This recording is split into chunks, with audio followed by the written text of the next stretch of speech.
Você está ouvindo o podcast sobre liderança, produzido em parceria com o programa Sustenta a Vida da Universidade Federal Fluminense.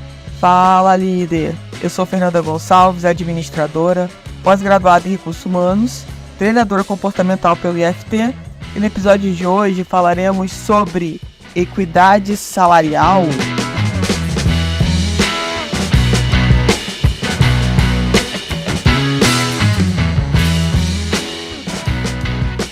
Espero que esse podcast me encontre muito bem.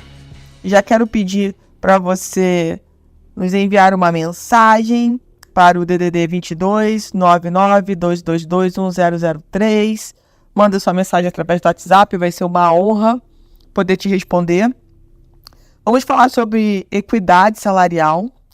E essa matéria saiu na Você RH, edição 86. E a matéria é muito pertinente ainda, né, muito atual, nesse momento em que a gente vive. E a gente precisa, sim, enquanto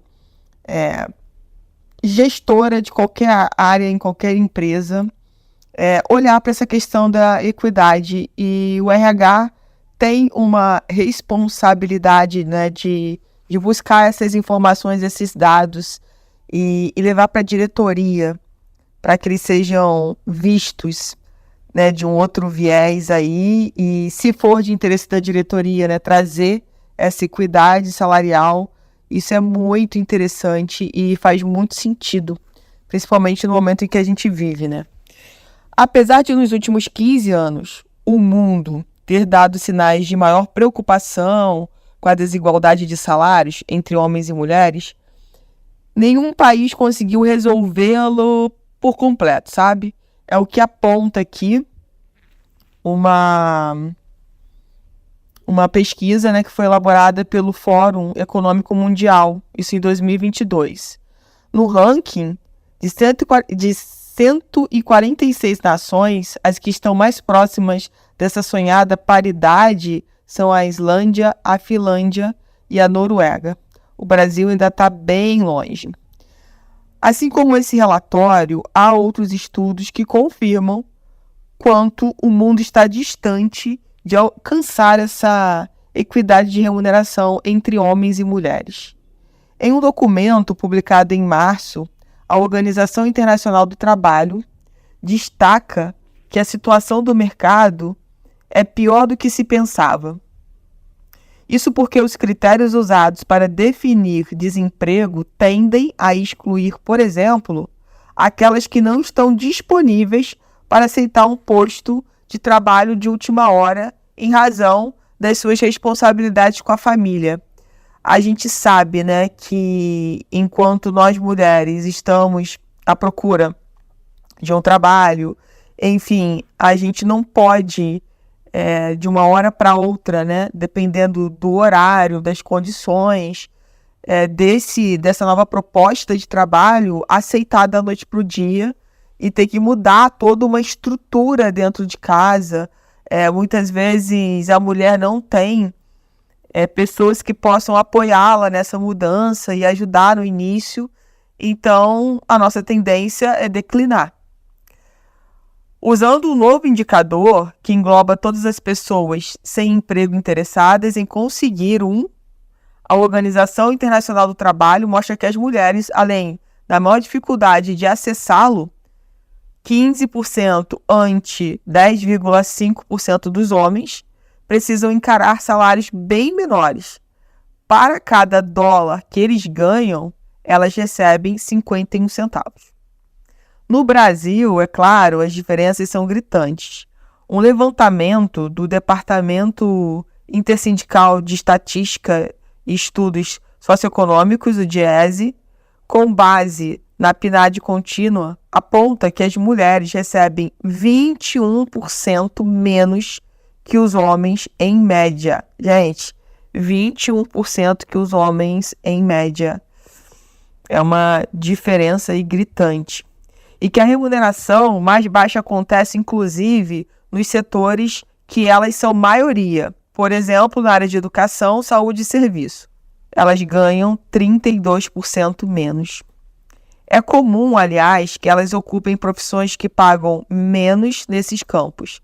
Na saúde, as mulheres estão em quase 85% das posições de enfermagem, segundo o COFEM, o Conselho Federal da categoria. Já entre os médicos, elas continuam minoria, mas estão avançando. Chegaram a 48,6% em 2022, ante 40% em 2010, de acordo com um estudo da Faculdade de Medicina da USP, em parceria com a Associação Médica Brasileira. Esse empate técnico nas vagas não funciona do mesmo jeito na remuneração. A pesquisa aponta que as doutoras ganham, em média, 36%, gente, 36% menos que os doutores. Para Daniela Verzola Vaz, pesquisadora do Grupo de Estudo em Economia, da Família e do Gênero, a tradição da mulher se vê obrigada a conciliar a carreira com a administração do lar. É sempre um desafio para obter salários maiores. A mulher introjeta a ideia de que no futuro vai ter mais cuidados com a família. Então, muitas vezes, acaba moldando suas escolhas por atividades em que é possível conduzir as duas. Uma limitação de opções que os homens não costumam ter. É claro, né, que as mulheres, quando elas vão escolher um trabalho, né, elas vão pensar sobre isso de acordo também com a idade dos filhos, né, dos desafios que os filhos vão estar passando, por acaso, na escola.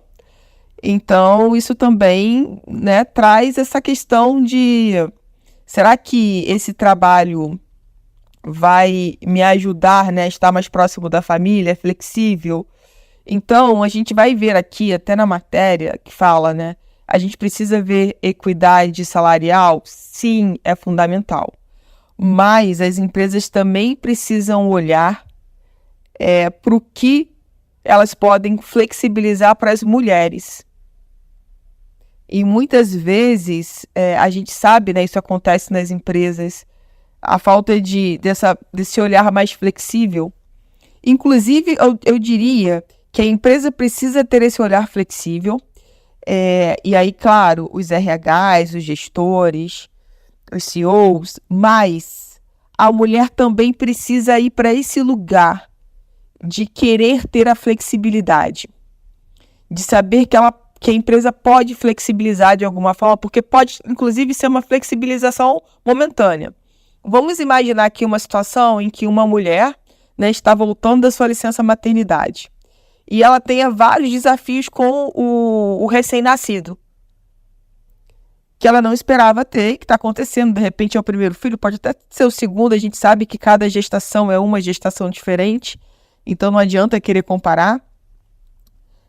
E essa mulher em específico precise, por exemplo, trabalhar um pouco menos, ser olhada a carga horária dela de uma outra forma, por um tempo.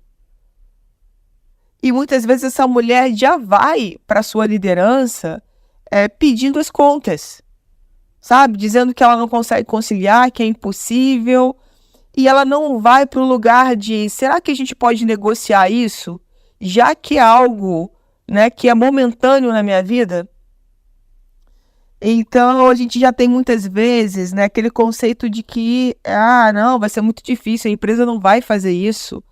Você acha que a empresa que a gente está, às vezes é uma empresa familiar, né? A gente vê as políticas mais ousadas com as empresas maiores. Mas por que não? Você que trabalha numa empresa menor, né, até abrir os olhos da empresa para essa situação.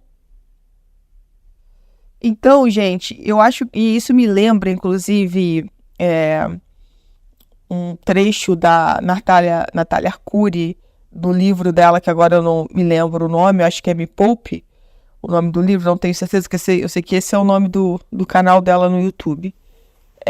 E que ela fala, né, de uma troca de posição, de uma troca de trabalho que ela fazia enquanto ela era repórter, e que ela pediu um valor, a empresa ofereceu um valor para ela poder trocar de emissora, ela pediu um valor além daquilo, e a empresa que estava querendo contratar, ela aceitou. Mas se ela tivesse ficado quieta e aceitado a primeira proposta salarial, ela também iria pela primeira proposta. Então, quantas vezes também a gente não vai para esse lugar de que a gente merece menos, sabe? De que a gente... Eu não sei exatamente quais são as crenças, né, que cada mulher, aí já que a gente está falando de mulher e homem, né? Mas cabe aqui você começar a refletir sobre isso. Por que você acha que você tem que receber menos numa posição igual, onde você entrega e tem as mesmas responsabilidades, sabe? Então a gente precisa olhar para isso também. Porque muitas vezes isso vem, sei lá, de muitos anos, né? De acreditar que é assim mesmo, que é isso que tem, tá muito bom. E talvez você tenha e mereça receber mais, mas como você também não faz esse movimento, a empresa que você tá também fica encolhida ali e não se movimenta. Talvez a empresa também saiba que você merece receber mais, mas também como você não fala nada, então entende que acaba sendo uma coisa velada de alguma forma. E eu acho que a gente precisa ir mais para esse lugar de se posicionar sobre o que nós mulheres queremos. Porque se você tem uma intenção de crescimento, por exemplo, e a empresa não pode lhe dar isso, você precisa buscar outras alternativas, fora da empresa nesse caso, né? É um direito seu. Mas se você também não expressar essa sua vontade de crescer, mostrar que você está ali à disposição, a empresa também não tem bola de cristal. Então, entenda que esse movimento, quando a gente fala de equidade salarial, tem que vir dos dois lados, sabe? Isso é muito importante. É claro que a gente, enquanto RH, que tem as informações, né, e sabe que existe, infelizmente, uma desigualdade por causa do sexo, né? Isso precisa ser olhado, revisto e isso ser acertado para que daqui a algum tempo não exista mais isso dentro da empresa, né? Exista aí uma equidade realmente salarial. Então é importante a gente olhar para isso, né? A minha experiência fala... Já vi várias coisas, gente, durante aí esses mais de 15 anos aí de consultoria de RH. Então, empresas que queriam sim buscar essa equidade salarial, não tinha essa conversa, porque é mulher, porque é o homem, não tinha. Mas já vi também baixarem salários para quem estava entrando porque era mulher. E aí, por ser mulher, pode ganhar menos. Então, a gente precisa olhar para isso, né? E olhar com total respeito. Sobre os dados que foram levantados aqui pelo Diese, esses dados, tá? A fonte de pesquisa está com base nos dados do terceiro trimestre de 2022, do IBGE. Mas olha como é interessante a gente poder observar isso. No setor de serviços domésticos, nós temos 91% de mulheres trabalhando. E a diferença salarial é de 20%. Educação, saúde e serviços sociais. Nós temos 75% de mulheres trabalhando. Eu já tinha falado, a diferença salarial é de 32%. Pasmem. 32%. Nos serviços, 42% das mulheres trabalhando, 27% de diferença salarial. No comércio e reparação, 42% de mulheres trabalhando, 24% de diferença salarial. Administração pública, 40% de mulheres trabalhando, 15% de diferença salarial. Indústria e construção, 23% é o percentual de mulheres trabalhando, diferença salarial é de 17%. Agropecuária, 19% mulheres trabalhando e 21% é a diferença salarial. Então, as diferenças salariais aqui são gritantes. E, é claro, a gente precisa olhar, né, com muito carinho e respeito para isso e iniciar um trabalho, né, para que vá acontecendo essa equiparação salarial ao longo do tempo. Tem um exemplo aqui nessa edição que fala da Danone, que fez um trabalho realmente de equiparar e que eles conseguiram equiparar os salários bem antes do que estava programado. Então, a gerente da área, né, a Gisele Viveiros, diz o seguinte: é na liderança que a mulher passa a enfrentar questões de gênero na negociação salarial.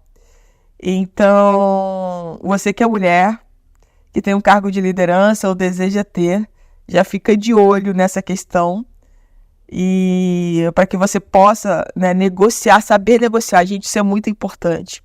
A gente poder usar tudo que a gente sabe, tudo que a gente aprendeu, olhar para valorizar as nossas competências, né, saber que a gente é capaz de fazer tão bem quanto o sexo oposto e ainda usar, né, a nossa parte aí dos insights que a gente tem, enfim, da nossa sensibilidade, que é muito forte. Então, eu acho que com certeza, e aí eu tiro o acho, né, com certeza é um caminho de mão dupla. Então, nós mulheres precisamos trabalhar, tocar nesse assunto de equidade salarial, sim, tirar essa coisa de ser velado e conversar sobre. E as empresas também precisam olhar para isso.